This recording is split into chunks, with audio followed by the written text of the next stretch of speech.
بسم الله الرحمن الرحيم والصلاة والسلام على رسول الكريم. السلام عليكم ورحمة الله تعالى وبركاته, and welcome to Fiqh al-Muamalat online course. Today is a continuation of the discussions, and we are still in the prohibitions of Gharar. And we are in the second scope related to the subject matter, and the subject matter is related to the price and goods. And in the previous sessions, we have covered the 5 types of Gharar under the object.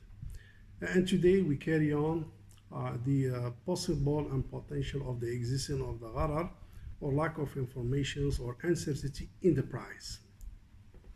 Because as we know, subject matter consists of price and goods. So when it comes to the price,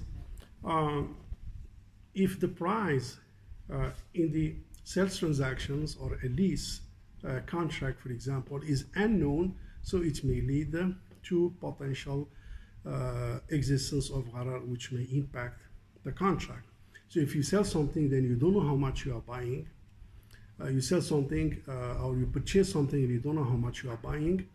And you sell something and you don't know how much you are selling. That one may impact the validity of the contract, whereby from Sharia standpoint, price should be disclosed, whereby buyer and seller should agree on the price, meaning the type of price, mode of payments, whether is it by check, transfer of money, it could be cash basis, deferred payments, it could be with local currency, with the hard currency, it could down payments, balance later on, which is the deferred payment.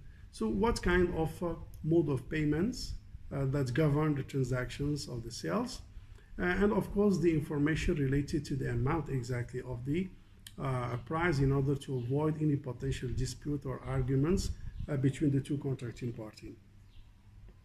The other also potential Gharar that exists in the price, that the price is left to a third party, or the price is left to be determined by the buyers, or left to be determined by the sellers without any kind of pre-arrangements or pre-guidelines or pre-set formula. And as a result of that, abuse may take place, and the potential dispute as well may take place. Also, in the price, you can't do a transaction of sales on what is in my drawer, the amount of money in my drawer, because we don't know how much in your drawer.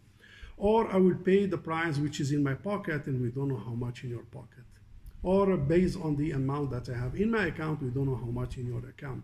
So it is left to kind of uncertainty and lack of information.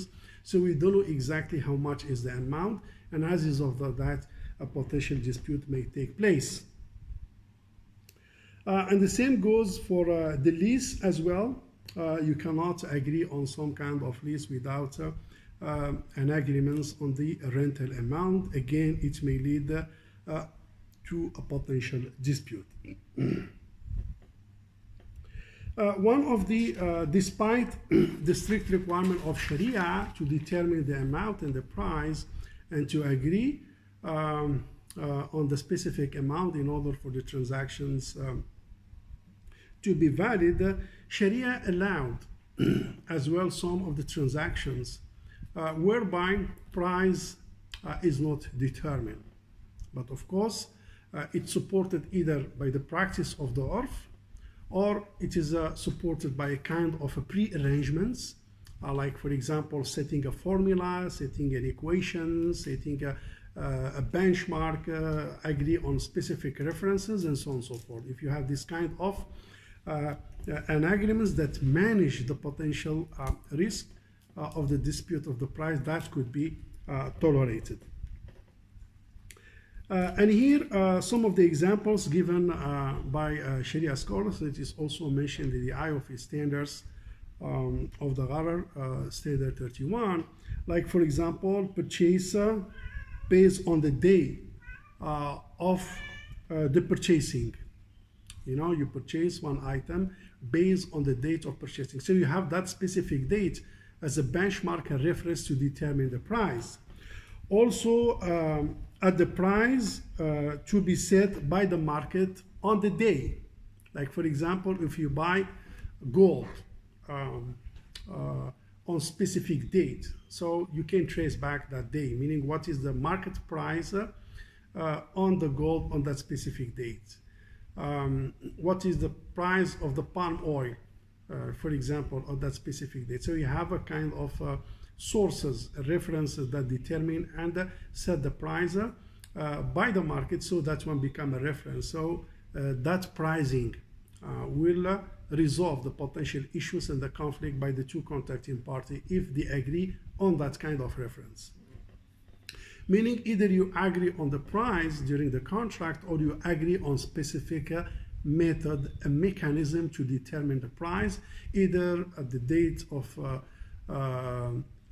what's so called at the price determined in that date, or at the price that determined by the market at that price at date, or also at the price that people usually sell with. For example, how much people, for example, sell gold in that day, how much people sell this car at that day with this specific reference, with specific model, and with this related specification. So the point here is that the problem will be resolved if there is a benchmark, if there is a reference, if there is an index, if it is a variables, if there is an equations agree upon, so that one will be the point of reference. Otherwise, dispute may take place.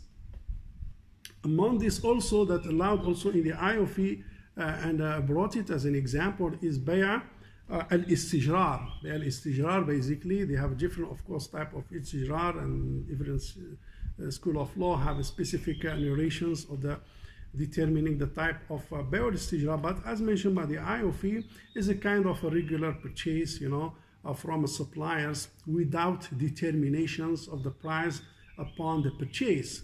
But basically, and even you can use it and consume it, but at least there is a kind of mechanism that will be agreed upon between the suppliers and the purchasers, such as, for example, at the day, meaning the price will be determined at the day of the purchase, or that day will be the reference to determine the price in the future. Some of the examples as well is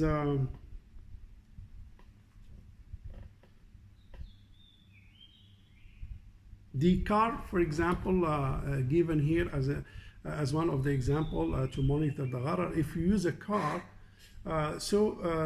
you use the car for service to move from one point to another point, from one destination to one destination, but you don't know how much. Well, it depends here on the type of the cars, it depends which country you are using, it depends on the market, but in some countries, basically, they use the meter. So, sometimes you go and talk to him and you bargain. How much? $10, fine, agree.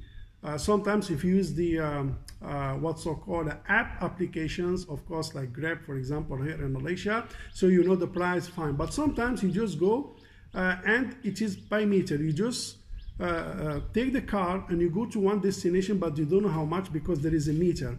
That one is allowed also, even though the price is unknown until you reach the final destination. But here price has been monitored and determined through mechanism of pricing, which is the meter, which is basically regulated and monitored by the regulators and the government agency and so on and so forth. So there is no dispute here. And in addition to that, you have an overall an indication of the amount, how much will be, because meaning that from here to here, roughly I will be within $15 plus minus, depends on the condition of the traffic jam. And when you reach, basically, so the meters will indicate how much you pay. There is a Gharar, but that Gharar is monitored through a specific benchmark of a specific mechanism to determine the pricing, which is in this case of car is basically the meter.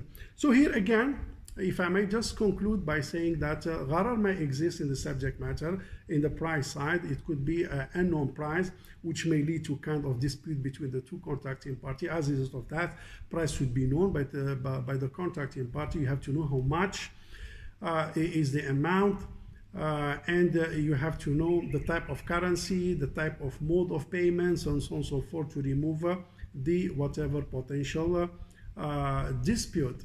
But at the same time, Sharia creates flexibility and relaxations in case the two contracting parties are not able to determine the price during the contract, provided there is a kind of mechanism of ajrul mithl or si'rul mithl, equivalent price in the market, a kind of index, kind of a benchmark, a kind of reference, a kind of an equations, a kind of a formula that basically monitor and govern the pricing mechanism, and both will agree on that reference. As a result of that, the risk of a dispute between the contracting party will not rise. Stop here. Thank you very much, and see you inshallah in the coming session. Wassalamu alaikum wa rahmatullahi ta'ala.